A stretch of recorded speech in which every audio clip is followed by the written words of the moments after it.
RSS ನೋಂದಣಿ ಆಗಲೇಬೇಕು ಅಂತಲ್ಲ, ಆದರೆ ಆರೋಪ ಮಾಡೋಕ್ಕೆ ಅವಕಾಶ ಇರಲ್ಲ ಅನ್ನೋದು ಪೇಜಾವರ ಶ್ರೀಗಳ ಅಭಿಪ್ರಾಯ. ಅದು ಅವ್ರ ಅಭಿಪ್ರಾಯ. ಹೇಳಿದ ತಕ್ಷಣ ಮಾಡಬೇಕು ಅಂತಿಲ್ಲ.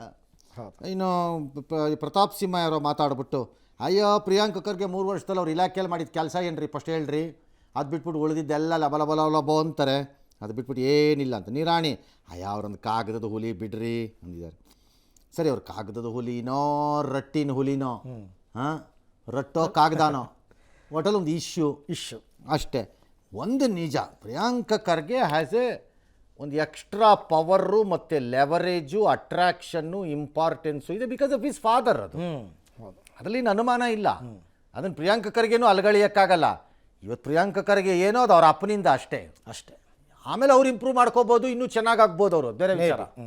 ಎಸ್, ಆಪರೇಷನ್ ಸಿಂಧೂರ್ನಲ್ಲಿ ಹುತಾತ್ಮರಾದ 6 ವೀರ ಸೈನಿಕರ ಹೆಸರುಗಳನ್ನು ಭಾರತ ಸರ್ಕಾರ ಅಧಿಕೃತವಾಗಿ ಪ್ರಕಟಿಸಿದೆ. Subedar major Pavan Kumar, rifleman Sunil Kumar, lance Naik Dinesh Kumar, Agniveer ಮೂಡ್ ಮುರಳಿ ನಾಯಕ್, ಹವಲ್ದಾರ್ ಸುನಿಲ್ ಕುಮಾರ್ ಸಿಂಗ್, ಸಾರ್ಜೆಂಟ್ ಸುರೇಂದ್ರ ಅವರ ಹೆಸರುಗಳನ್ನು ರಾಷ್ಟ್ರೀಯ ಯುದ್ಧ ಸ್ಮಾರಕದ ವಾಲ್ 3Dಯ 2025ರ ವಿಶೇಷ ವಿಭಾಗದಲ್ಲಿ ಗ್ರಾನೈಟ್ ಇಟ್ಟಿಗೆಗಳ ಮೇಲೆ ಕೆತ್ತಲಾಗಿದೆ.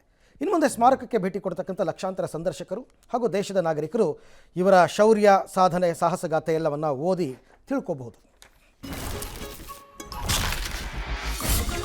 ಸಾಂಪ್ರದಾಯಿಕ ರೆಸಿಪಿ, ಮತ್ತಷ್ಟು ಬೇಕೆನಿಸುವ ರುಚಿ. ಕೋಡುಬಳೆ ಅಂದ್ರೆ ಅಡುಕಲೆ. ಪಾಕಿಸ್ತಾನ ಹತ್ರ ಇಂಡಿಯಾನಲ್ಲೂ ಬಹುಪತ್ನಿತ್ವ ಜಾರಿ ಮಾಡಿ ಅಂತ ಮಹಾರಾಷ್ಟ್ರ ವಿಧಾನಸಭೆಯಲ್ಲಿ ಯಾರೋ ಶಾಸಕಿ ಸನಾ ಮಲ್ಲಿಕ್ ಅಂತ ಹೇಳಿದಾರಂತೆ. ನೀನು ಬೇಕಾದ್ರೆ ನಿಮ್ಮ ಯಜಮಾನಂಗೆ ಬೇಕಾದ್ರೆ ಹೇಳಮ್ಮ 36 ಮದುವೆ ಮಾಡ್ಕ ಅಂತ. ಎಲ್ರಿಗೂ ಹೆಣ್ಮಕ್ಳಿಗೆ ಯಾಕೆ ಹೇಳಕ್ಕೆ ಬರ್ತೀಯ ನೀನು? ಹಾಂ, ಹೌದು. ಈ ದೇಶದಲ್ಲಿ ಹೋಗಿ ಮುಸ್ಲಿಂ ಹೆಣ್ಮಕ್ಳನ್ನ ಕೇಳು, ಕಪಾಳ ಕೊಡಿತಾರೆ ಬಂದು ನಿನಗೆ. ತ್ರಿವಳಿ ತಲಾಖಿಂದ ನಿನಗೆ ಬೇಕಿದ್ರೆ ನಿನ್ನ ಗಂಡಂಗೆ ಹೇಳು, ನನ್ನ ಜೊತೆಗೆ ಇನ್ನೂ ಒಂದು 10 ಜನನ ಕಟ್ಕೋ ಅಂತ. ಯಾವನ್ ಬೇಡ ಅಂದಿರೋನು? ನಿಜ. ಅದನ್ನ ಎಲ್ಲ ಹೆಣ್ಮಕ್ಳದು ಮುಸ್ಲಿಂ ಹೆಣ್ಮಕ್ಳದು ಅನ್ನಕ್ಕಾಗಲ್ಲ. ಅವರ ಇದು ಮಾತ್ರ ನಿನ್ನ ಅಭಿಪ್ರಾಯ ಅದು. ಎಸ್. ಇನ್ನು ದಾವಣಗೆರೆ ಭಾಳ ಹೆಣ್ಮಕ್ಳು ರಿವರ್ಸ್ ಹೇಳ್ತಾರೆ. ತ್ರಿವಳಿ ತಲಾಖ್ ತಂದಿದ್ದೇ ಇದು ನಮಗೆ ಸಂತೋಷ ಪಟ್ಟಿದವರು. ಹೌದು. ಎಸ್. ಇನ್ನು ಹರಿಹರದಲ್ಲಿ ಬಂಧಿತನಾಗಿರ್ತಕ್ಕಂಥ ಶಂಕಿತ ಉಗ್ರ ಸುಹೇಲ್ ವಿಚಾರಣೆ ಮತ್ತಷ್ಟು ತೀವ್ರ ಆಗಿದೆ. ಕೋರ್ಟಿಂದ 10 ದಿನ ಇವರು ಕಸ್ಟಡಿಗೆ ಪಡ್ಕೊಂಡಿದ್ದಾರಲ್ಲ, ಈ ಸಂದರ್ಭದಲ್ಲಿ ಮೊಬೈಲ್ನಲ್ಲಿದ್ದ ಪಾಕಿಸ್ತಾನ ಕೋಡ್ ನಂಬರ್ ಮತ್ತು ಉಗ್ರ ಸಂಘಟನೆಯ ರಾಣಾ ಗ್ರೂಪ್ ಲಿಂಕ್ ಬಗ್ಗೆ ಪತ್ತೆಯಾಗಿದ್ದು, ಈಗ ಮೊಬೈಲ್ನ FSL ರಿಪೋರ್ಟ್ಗೆ ವೆಯ್ಟ್ ಮಾಡ್ತಾ ಇದ್ದಾರೆ. ಇವನೊಂದು 10 ಜನರನ್ನು ಕರ್ಕೊಂಡ್ಬಂದಿದ್ದ ಉತ್ತರ ಪ್ರದೇಶದಿಂದ. ಅದರಲ್ಲಿ 2 ವಾಪಸ್ ಹೋಗಿದ್ರು. ಇನ್ನು 8 ಜನ, ಅದರಲ್ಲಿ ಇವನೊಬ್ಬನ ಬಿಟ್ಟರೆ 7 ಜನ ಅವ್ರನ್ನೂ ಸ್ಲೀಪರ್ ಸೆಲ್ ಆಗಕ್ಕೆ ಇವನು ಪ್ರಯತ್ನ ಪಡ್ತಿದ್ನ ಅನ್ನೋ ಆ್ಯಂಗಲ್ನಲ್ಲಿ ಕೂಡ ತನಿಖೆಯನ್ನು ಪೊಲೀಸರು ಮುಂದುವರಿಸಿದ್ದಾರೆ. ಸರಿ, ಅವೆಲ್ಲ ಕರೆಕ್ಟ್. ನನಗೆ ಅವನ ಬಗ್ಗೆ ಕೋತಿದು ಕಚಡ ಕೆಲಸದ ಬಗ್ಗೆ ಎಲ್ಲ ಇರಬಹುದೇನೋ, ನನಗೇನು ಅದು ಬೇರೆ ವಿಚಾರ. ಬಟ್ ನನಗೆ ಅರ್ಥ ಆಗದೆ ಇರೋದು, ಇವನು ಈ ಪಾಕಿಸ್ತಾನದ ವ್ಯವಹಾರ ಎಲ್ಲ ಮಾಡೋಕ್ಕೆ ಇವನು ಉತ್ತರ ಪ್ರದೇಶದಿಂದ ಹರಿಹರಕ್ಕೆ ಯಾಕೆ ಬಂದ? ಅಂದರೆ ಈ ಎಲ್ಲಾದರೂ ದೂರದಲ್ಲಿ ಸ್ಲೀಪರ್ ಸೆಲ್ಗಳ ರೀತಿಯಲ್ಲಿ ಇದ್ಬಿಡೋದು, ಇಲ್ಲಿ ಪೈಂಟ್ ಕೆಲಸಕ್ಕೆ ಸೇರ್ಕೊಂಡು ಹರಿಹರಾನೇ ಹೆಂಗೆ ಸೆಲೆಕ್ಟ್ ಮಾಡ್ತಾನೆ ಅಂತ ನನಗೆ. ಓಕೆ, ಎಷ್ಟೋ ಊರುಗಳಿವೆ, ಎಷ್ಟೋ ರಾಜ್ಯಗಳಿವೆ. ಏನಪ್ಪ ಅಂದರೆ ಕರ್ನಾಟಕನ ಸೆಲೆಕ್ಟ್ ಮಾಡ್ತಾರೆ ಎಲ್ಲ ಉಗ್ರರು. ಯಾಕಂದರೆ ಇಲ್ಲಿ ಅವ್ರಿಗೆ ಗೊತ್ತಿದೆ ಯಾವ ರಾಜ್ಯಕ್ಕೆ ನಾವು ಹೋಗಬೇಕು, ಯಾವ ರಾಜ್ಯದಲ್ಲಿ ಯಾವ ರೀತಿಯ ಪೊಲಿಟಿಕಲ್ ಅಟ್ಮಾಸ್ಫಿಯರ್ ಇರುತ್ತೆ ಮೈನಾರಿಟೀಸ್ ವಿಚಾರದಲ್ಲಿ, ಅಲ್ಲಿಯ ಪೊಲೀಸರ ನಡವಳಿಕೆಗಳೇನು, ಅಲ್ಲಿ ಸಪೋರ್ಟ್ ಸಿಸ್ಟಮ್ಸ್ ಹೆಂಗೆ ಸಿಕ್ಕತ್ತೆ ಅನ್ನೋದೆಲ್ಲ ಅವ್ರಿಗೆ ಗೊತ್ತಿದೆ. ಹಾಗಾಗಿ ಕರ್ನಾಟಕ ಅತ್ಯಂತ ಆಕರ್ಷಣೀಯವಾದ ರಾಜ್ಯ ಬಂಡವಾಳ ಹೂಡಿಕೆಗೆ. ಈ ಥರದ ಬೇರೆ ಬಂಡವಾಳ ಅನ್ಕೊಂಡ್ಬಿಡ್ಬೇಡಿ, ಆಮೇಲೆ ಕನ್ಫ್ಯೂಸ್ ಮಾಡಿಕೊಂಡು ಈ ಬಂಡವಾಳ ಹೂಡಿಕೆಗೆ. ಹಾಗಾಗಿ ಅದು ಇರಬಹುದು. ಬಟ್ ಹರಿಹರನೇ ಹಿಡಿದ್ನಲ್ಲ, ಯಾಕೆ ಗೊತ್ತಿಲ್ಲ. ಪ್ರಧಾನಮಂತ್ರಿ ಜನೌಷಧಿ ವಿಚಾರದಲ್ಲಿ, ಅಂದರೆ ಅಂಗಡಿ ವಿಚಾರದಲ್ಲಿ ಸರ್ಕಾರ ತಪ್ಪು ಗ್ರಹಿಕೆ ಮಾಡಿಕೊಂಡಿದೆ ಅಂತ ಅದರ ಸಂಘಟನೆಯವರು ಹೇಳ್ತಿದ್ದಾರೆ. ಅವ್ರು ಹೇಳೋದು ಏನು ಅಂದರೆ, ಅಲ್ಲೊಂದು ಫಾರಮ್ ಇದೆ 2021ರಲ್ಲಿ ಪ್ರಕಾರ, ಆ ಪ್ರಕಾರ ನಾವು ಮೆಡಿಸಿನ್ಸನ್ನ ಮಾರ್ತಾ ಇದ್ದೀವಿ, ಬೇರೆ ಯಾವ ಬ್ರ್ಯಾಂಡೆಡ್ ಮೆಡಿಸಿನ್ಸನ್ನು ನಾವು ಮಾರ್ತಾ ಇಲ್ಲ ಅಂತ ಹೇಳಿದ್ದಾರೆ. ಯಾಕೆಂದರೆ ಅವ್ರಿಗೆಲ್ಲ ನೋಟಿಸ್ ಕೊಟ್ಟಿದ್ದಾರೆ, ಜಾರಿ ಮಾಡಿದ್ದಾರೆ. ಅದನ್ನೇ ಉತ್ತರ ಕೊಡಿ ನೋಟಿಸಲ್ಲಿ. ಬಟ್ ರಾಜ್ಯ ಔಷಧ ಇಲಾಖೆ ಅದನ್ನು ದಾಳಿ ಮಾಡಿತ್ತಂತೆ, ಬ್ರ್ಯಾಂಡೆಡ್ ಔಷಧಿ ಮಾಡ್ತಿದ್ದಾರೆ ಅಂತ. ಅವ್ರು ದಾಳಿ ಮಾಡಿಬಿಟ್ರಾಗಲ್ಲ, ಸೀಸ್ ಮಾಡಬೇಕು. ಸೀಸ್ ಮಾಡಿದರೆ ಅದು ಬ್ರ್ಯಾಂಡೆಡ್ಡಾ ಅನ್ಬ್ರ್ಯಾಂಡೆಡ್ಡಾ ನೋಡಿ ಆಮೇಲೆ ಮಾಡಿ. ಬಟ್ ಒಂದಂತೂ ನಿಜ, ರಾಜ್ಯ ಸರ್ಕಾರದ ಆರೋಗ್ಯ ಇಲಾಖೆಯಲ್ಲಿ ನನಗೆ ಈಗಿನ ಮುಂದಕ್ಕೆ ಖಾದರ್ರು ಅದು BJP ಪ್ರೈಮ್ ಮಿನಿಸ್ಟ್ರು ಅಂತ ಏನು ತೀರ್ಮಾನ ತಗೋತಾರೋ ಅಥವಾ ಅದರಲ್ಲೂ ಏನಾದ್ರು ಬೇರೆ ರಾಜಕಾರಣ ಬರುತ್ತೋ ನನಗೆ ಗೊತ್ತಿಲ್ಲ. ಒಂದಂತೂ ನಿಜ, ಕರ್ನಾಟಕ ರಾಜ್ಯದ ಆರೋಗ್ಯ ಇಲಾಖೆಯಲ್ಲಿ ಯಾರೋ ಈ ಜನೌಷಧಿ ಅಂಗಡಿಗಳ ವಿರುದ್ಧ ಇದ್ದಾರೆ. ಅವರು ಪದೇ ಪದೇ ಇದನ್ನು ಮುಗಿಸೋಕ್ಕೆ ಮತ್ತು ಎತ್ಕಟ್ಟಕ್ಕೆ ಟ್ರೈ ಮಾಡ್ತಾ ಇದ್ದಾರೆ. ಹೌದು. ಆಮೇಲೆ ಸರ್ಕಾರಿ ಆಸ್ಪತ್ರೆ ಕಾಂಪೌಂಡಲ್ಲಿ ಯಾರೋ ಇದ್ದಾರೆ, ಯಾರು ಅಂತ ನಮಗೆ ಗೊತ್ತಿಲ್ಲ. ಎಸ್, ಯಾರ ನಟಿ ಸ್ನೇಹಿತ ಆಕೆ ಮನೆಯಲ್ಲಿ ಯಾರ ಕೃಷಿ ಮನೆಯಲ್ಲಿ ವೈಶಾಖನೋ ಯಾರು ಆತ್ಮಹತ್ಯೆ ಮಾಡ್ಕೊಂಡಿದ್ರಲ್ಲ, ಈಗ ಆಕೆದು ಹೇಳಿಕೆ ಎಲ್ಲ ತೊಗೊಂಡಿದ್ದಾರಂತೆ. ಆಕೆ ಅಯ್ಯೋ ನನ್ನ ಮನೆಯಲ್ಲೇ ಇರಲಿಲ್ಲ, 3 ದಿನ ಎಲ್ಲ ಹೋಗಿದ್ದೆ, ಬಂದು ನೋಡಿದಾಗ ನೇಣು ಹಾಕ್ಕೊಂಡಿದ್ದು ಕಾಣಿಸ್ತು, ನಾನೇ ಸೀರೆ ಬಿಚ್ಚಿಬಿಟ್ಟು ಹೆಣ ಕೆಳಗಿಳಿಸ್ದೆ, ಮಂಚದ ಮೇಲೆ ಮನಸ್ತೆ, ಪೊಲೀಸ್ನವ್ರಿಗೂ ಹೇಳಿದೆ ಅಂತೆಲ್ಲ ಹೇಳಿದ್ದಾರೆ. ಇರ್ಬೋದು. ಆದರೆ ಆಕೆ ವೈಶಾಖ್ ಅವರ ಅಂದರೆ ಮೃತಪಟ್ಟವನ ವ್ಯಕ್ತಿಯ ಹೆಂಡತಿ ಆಕೆ ಏನೋ ಒಂದು ದೂರು ಕೊಟ್ಟಿದ್ದಾರೆ. ಏನಂದರೆ, ನನಗೆ ಆತ್ಮಹತ್ಯೆ ಬಗ್ಗೆ ಅನುಮಾನ ಇಲ್ಲ, ಆದರೆ ಆತ್ಮಹತ್ಯೆಗೆ ನಿಖರ ಕಾರಣ ಪತ್ತೆ ಹಚ್ಚಬೇಕು ಅಂತೇನೋ ಹೇಳಿದಾರಂತೆ. ತನಿಖೆ ಮಾಡ್ತಾ ಇದ್ದಾರೆ. ಇನ್ನು ಬೆಂಗಳೂರಿನ KR ಪುರದಲ್ಲಿ ತ್ರಿವಳಿ ಕೊಲೆ ಪ್ರಕರಣದ ಜಂಟಿ ಆರೋಪಿಗಳಾಗಿದ್ದ ಶ್ವೇತಾ ಮತ್ತು ಕೆನೆತ್ ಇಬ್ಬರು ಈಗ ಸೆರೆಯಾಗಿದ್ದಾರೆ. 2 ದಿವಸದಿಂದ ಶ್ವೇತಾ ಸೆರೆಯಾಗಿತ್ತು. ಇವತ್ತು ಪುದುಚೇರಿನಲ್ಲಿ ಕೆನೆತ್ನನ್ನು ಬಂಧಿಸಿದಾರಂತೆ. ತಮಿಳುನಾಡು ಪೊಲೀಸರು ಹಿಡಿದು ಕೆನೆತ್ನನ್ನು ಕರ್ನಾಟಕ ಪೊಲೀಸರು ಒಪ್ಪಿಸಿದ್ದಾರೆ. ಆಮೇಲೆ ಇಬ್ಬರು ಕೂಡ 3 ನಾವೇ ಕೊಂದಿದ್ದು ಅಂತ ತಪ್ಪೊಪ್ಕೊಂಡಿದ್ದಾರೆ. 15 ದಿನ ಪೊಲೀಸ್ ಕಸ್ಟಡಿ ಕೊಟ್ಟಿದ್ದಾರೆ. ಇನ್ನು ಪುಣೆಯ ಲೋಹಗಢ ಕೋಟೆಯಲ್ಲಿ 400 ಅಡಿ ಕಂದಕಕ್ಕೆ ತಳ್ಳಿ ಕೊಲೆ ಮಾಡಿದ್ರಲ್ಲ ಕೇತನ್ ಅಗರ್ವಾಲ್, ಆ ಹತ್ಯೆ ಸಂಬಂಧ ಸಿಯಾ ಗೋಯಲ್ ಪೊಲೀಸರು ದಿಕ್ಕು ತಪ್ಪಿಸ್ತಾ ಇದ್ದಾರಂತೆ. ದಿನಕ್ಕೊಂದು ಕತೆ ಹೇಳ್ತಿದ್ದಾಳಂತೆ, ಒಂದೊಂದು ಸರ್ತಿ ನಾನು ಮಾಡೇ ಇಲ್ಲ ಅಂತಳಂತೆ. ಹೀಗೆಲ್ಲ ನಡೆದು ಬಂದಿದೆ. ಇನ್ನು ಆ ಕೇತನ್ ಏನೋ ವಿಗ್ ಹಾಕ್ತಿದ್ದ, ಅದು ಇವಳಿಗೆ ಇಷ್ಟ ಇರಲಿಲ್ಲ ಅಂತ ಒಂದು ಮಾತು ಕೇಳಿ ಬಂದಿದ್ದಕ್ಕೆ, ಇಲ್ಲ ಮದುವೆಗೂ ಮೊದಲೇ ಗೊತ್ತಿತ್ತು ಅವಳಿಗೆ ಅಂತ ಆ ಕೇತನ್ ತಂದೆ ಮಾತನಾಡಿದ್ದಾರೆ. ಈ ಸಿಯಾ ತಾಯಿ ಮಾತಾಡಿ ಎಲ್ರಿಗೂ ಕಾನೂನು ಒಂದೇ, ನನ್ನ ಮಗಳೇ ಕೊಲೆ ಮಾಡಿದರೆ ಅವಳನ್ನು ಅದೇ ಕೋಟೆಯಿಂದ ತಳ್ಳಿ ಸಾಯಿಸ್ಬಿಡಿ ಅಂತ ಆಕ್ರೋಶ.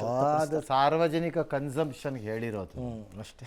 ಹಿಂದ್ಗಡೆಯಿಂದ it looks like a very powerful family, ಏನು ಮಾಡ್ತಾರೆ ಅಂತ ಎಲ್ಲರಿಗೂ ಗೊತ್ತಿದೆ. ಇದು ವಿಗ್ಗು ಪಗ್ಗು ಇವೆಲ್ಲ ನನ್ನ ಪ್ರಕಾರ ಸುಳ್ಳದು. ಯಾಕಂದರೆ ಇಷ್ಟೆಲ್ಲ ಓದಿರೋವಳು, ತಿಳಿದಿರೋವಳು, ಹಣಕಾಸಲ್ಲಿ ಸ್ಟ್ರಾಂಗ್ ಇರೋ ಫ್ಯಾಮಿಲಿನವಳು ನನಗೆ ಈ ಮದುವೆ ಬೇಡ ಅಂತ ಹೇಳಿಬಿಟ್ಟು ಅದರಿಂದ ದೂರ ಹೋಗೋಕ್ಕಾಗ್ತಿರ್ಲಿಲ್ವ ಅವಳಿಗೆ? 3 ಜನದಲ್ಲಿ ಯಾರು ಬೇಕಾದ್ರೂ ಈ ಕೆಲಸ ಮಾಡ್ಬೋದಾಗಿತ್ತು ಸರ್. ಮಾಡೋಕ್ಕಾಗಲ್ವಾ? ಆಗ್ತಿತ್ತು, ಆರಾಮಾಗಿ ಮಾಡ್ಬೋದಾಗಿತ್ತು. ಹಂಗೆ ಆಡಿಸತ್ತೆ ಕೆಲವು ಸರಿ ದಿಮಾಕು ಅನ್ನೋದು.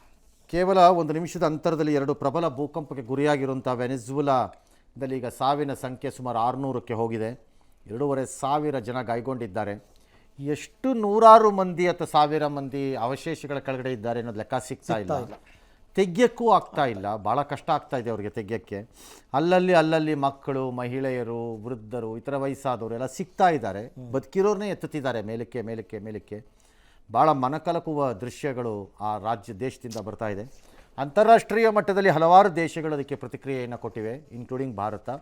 ಒಂದಿಷ್ಟು ಸಾಮಾನು, ಸರಂಜಾಮುಗಳು, ಫೀಲ್ಡ್ ಹಾಸ್ಪಿಟಲ್ಗಳು ಇದೆಲ್ಲವನ್ನು ನಮ್ಮ ಇಂಡಿಯನ್ ಏರ್ಫೋರ್ಸ್, ಭಾರತೀಯ ವಾಯುಪಡೆಯ ವಿಮಾನಗಳಲ್ಲಿ, ವಿಶೇಷ ವಿಮಾನಗಳಲ್ಲಿ ಕಳಿಸ್ಕೊಟ್ಟಿದ್ದಾರೆ. ಆ ರೀತಿ ಹಲವಾರು ದೇಶಗಳು ಮಾಡ್ತಾ ಇವೆ ಅದನ್ನು.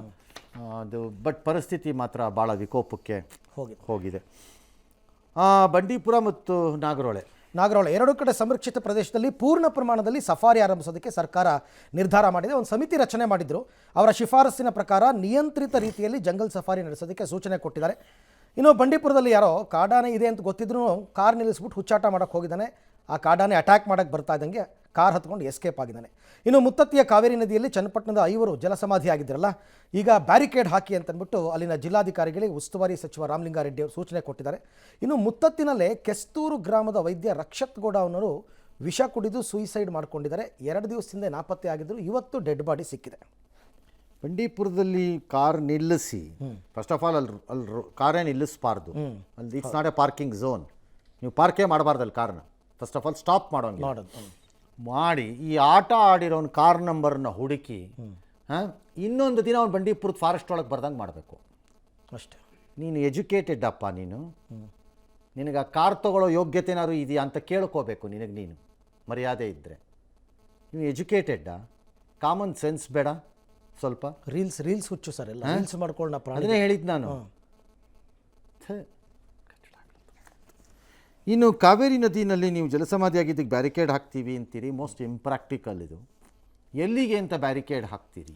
ಡ್ಯಾಮಲ್ಲಿ ನೀರು ಬಿದ್ದಾಗ ಈಚೆಗೆ ಇನ್ನೂ ದೊಡ್ಡದು ಎಕ್ಸ್ಪ್ಯಾಂಡ್ ಆಗುತ್ತೆ. ಅದು ನೀವು ಎಲ್ಲಿಗೆ ಅಂತ ಬ್ಯಾರಿಕೇಡ್ ಹಾಕ್ತೀರಿ? ನಂಬರ್ 1, ಯಾವ ಥರದ ಬ್ಯಾರಿಕೇಡ್ ಹಾಕ್ತೀರಿ? ಅದನ್ನು ತೂರು ಹೋಗಲ್ಲ ಅಂದ್ಕೊಂಡಿದ್ದೀರಾ?